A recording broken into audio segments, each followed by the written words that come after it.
Крем Долгіт знеболює, зменшує набряк та покращує рухливість суглобів. Долгіт – єдиний жовтий крем при болю у суглобах та спині. Херсон – це Україна. І сьогодні українські прапори знову повернулися на вулиці міста разом із військовими Збройних сил. Окупантів, яких російське командування покинуло у місті, закликали здаватися в полон. У Головному управлінні розвідки Міноборони зауважили, інших способів уціліти у росіян та їхніх поплічників більше не залишилося. Кожен, хто чинитиме опір, буде знищений.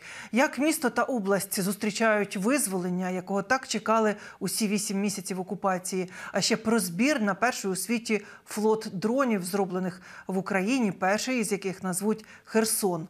Дивіться хроніку подій 261-го дня Великої війни з Росією у матеріалі Олексія Пасака. Героям слава! Смерть ворогам! Понад усе!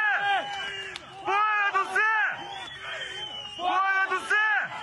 Цей день настав. 11.11.22 Херсон повернувся до України. Вперше від масових протестів навесні херсонці знову вийшли в центр міста. Площа Свободи у синьо-жовтих стягах. ЗСУ вже в Херсоні. Військові повертають українські прапори на адмінбудівлі і обіймаються з місцевими, які не можуть стримати сліз. У місті відсутній стабільний зв'язок. Новину про визволення доносять водії. Їздять містом під постійні звуки сигналу.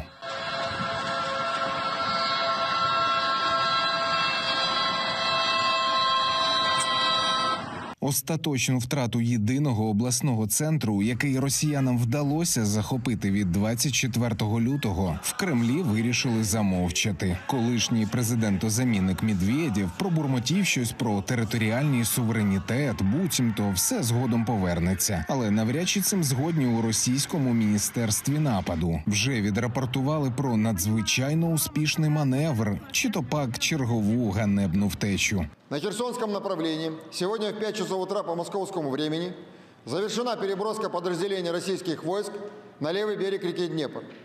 Ни одной единицы военной техники и вооружения на правом берегу не оставлено.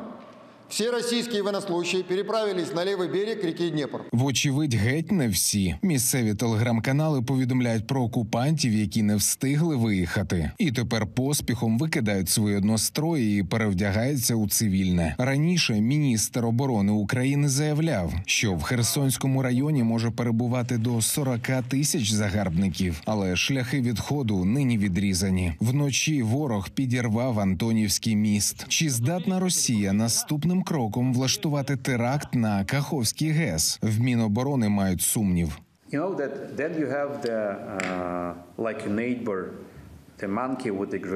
Ви знаєте, коли ваш сусід мавпа з гранатою, у вас завжди будуть якісь ризики. Але моя особиста оцінка, що підривати дамбу – це дуже дурна ідея.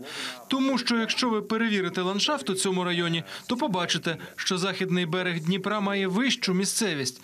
На східному березі Дніпра розташований найнижчий рівень рельєфу.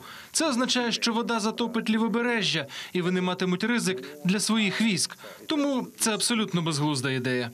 Тож я думаю, що це ще один приклад блефу, як вони це робили раніше з іншими видами погроз. Повернувся Херсон і повертаються селища та містечка Херсонщини. І в кожному населеному пункті однакова картина. Це радість і сльози місцевих.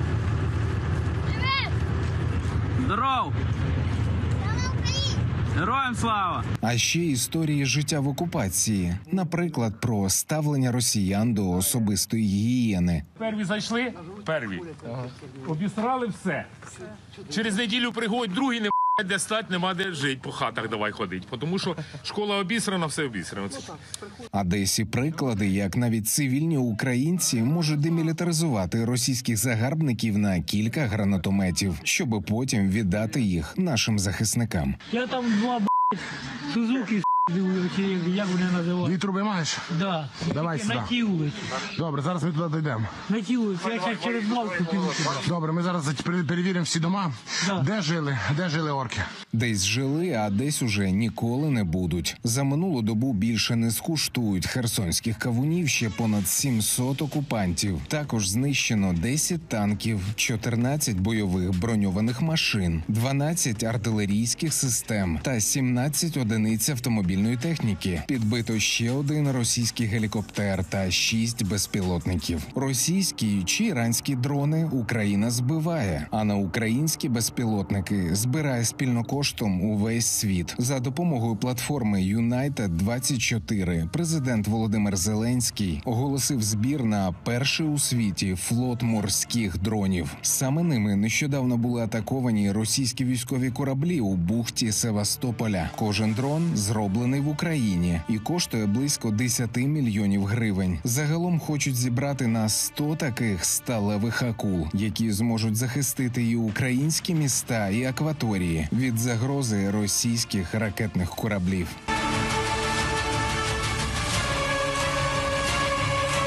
Олексій Пасак, 5 канал.